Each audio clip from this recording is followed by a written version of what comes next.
Cursed games you should never play. Part 31. The Television Ritual. Begin at night and clear your home of any living creatures.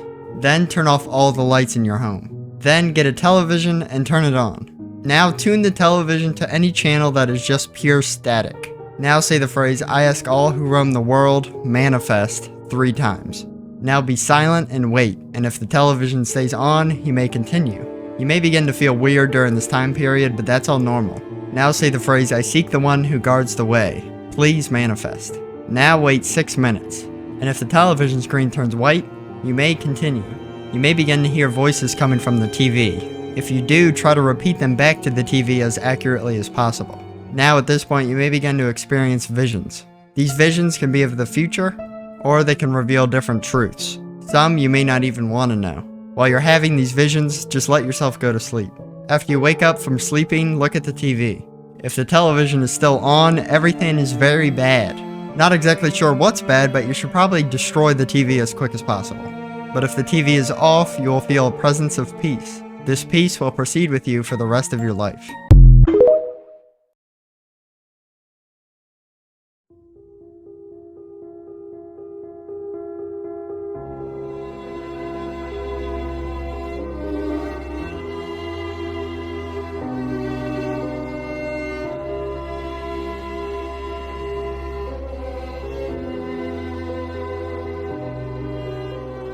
Thought I found a way.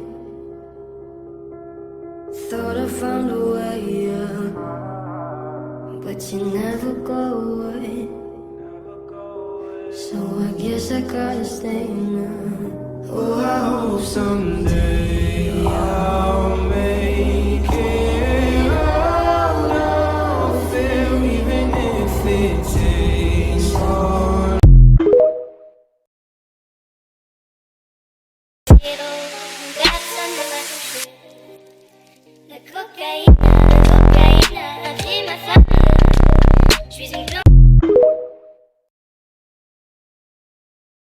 At a cemetery in Marion, Ohio, there's a tombstone that has been moving, yes, moving, for over 120 years, and no one knows why.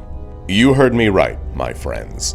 This giant 5,000-pound granite ball atop the tombstone of C.B. Merchant in the Marion Cemetery spins every year, and no one knows why. Notice the light round spot on the sphere. That was once where the sphere and pedestal met. In fact, in 1896, when the Merchant family noticed that the sphere was moving, they had a crane put it back in its original position, only for the ball to move once again. And it has been moving ever since, some say a quarter of an inch or more every year. Only in Ohio, my friends. Memento Mori. Guys, let's talk about this picture right here. For those that don't know, this dog is Smile Dog. He is a cursed image, and if you see the cursed image, he will appear in your room. Somebody on Twitter posted this with no context and then disappeared. Let me know what you guys think about this in the comment section below. These are 3 signs that Longhorse may be nearby. To recap, if you guys don't know who Longhorse is, this is Longhorse. He's one of Trevor Henderson's creations. He's said to be an entity that takes form in a horse skeleton with no arms or no legs. He can stretch to infinite lengths. He's said to be very friendly and warn you of nearby dangers, such as other more malevolent creatures created by Trevor Henderson. The first sign that Longhorse may be nearby is if you smell cinnamon. It's said that Longhorse emits a strong smell of sweet cinnamon. The second sign that Longhorse may be nearby is if you hear crackling noises, sort of like knuckles cracking. Longhorse's body is made up of bones and his joints are constantly cracking when he changes shape. The third sign that Longhorse may be nearby is if you see him in your dreams. It's said that if you dream about Longhorse, that is a sign that he's going to be making an appearance in your life soon, most likely to warn you about another creature coming your way. This particular photo is from my Longhorse video on my YouTube channel.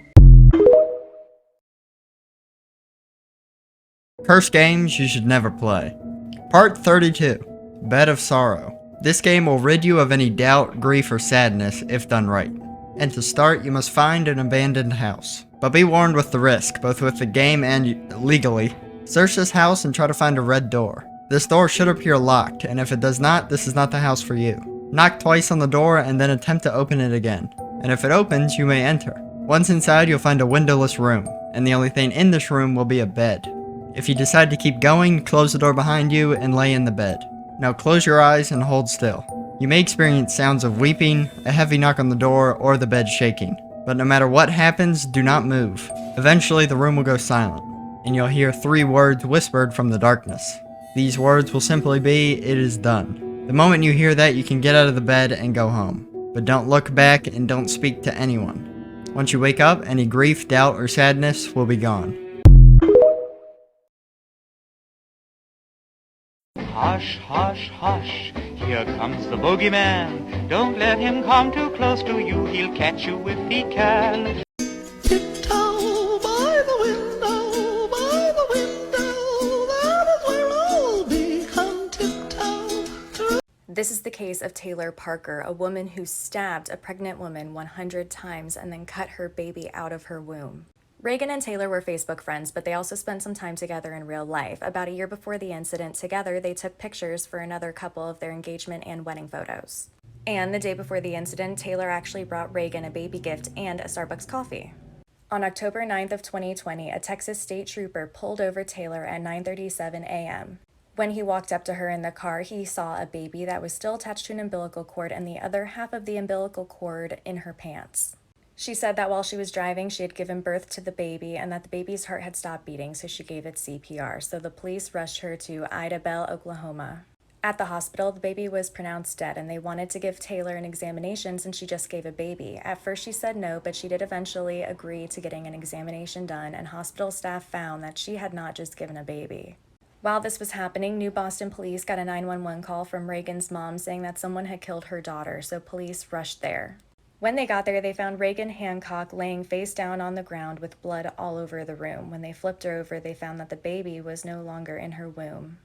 It had been cut out with a scalpel, and the scalpel was still lodged in her neck, and her 3-year-old daughter was there when it happened.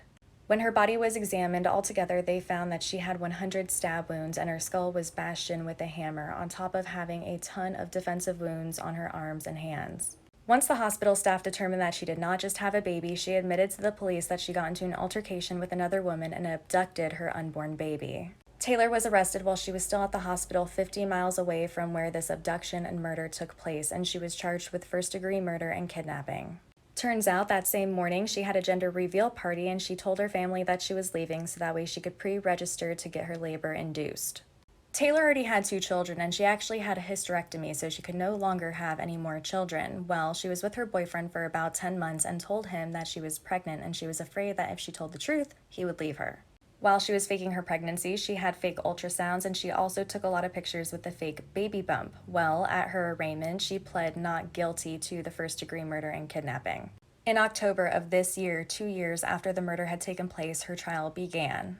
Her trial concluded after 3 weeks, and when the jury went back for deliberation, it only took them an hour and 15 minutes to come up with their decision. They had concluded that Taylor was guilty of first-degree murder as well as kidnapping and the death resulting to that baby, and she was just sentenced with the death penalty. Taylor is now just one of 7 women on death row in Texas.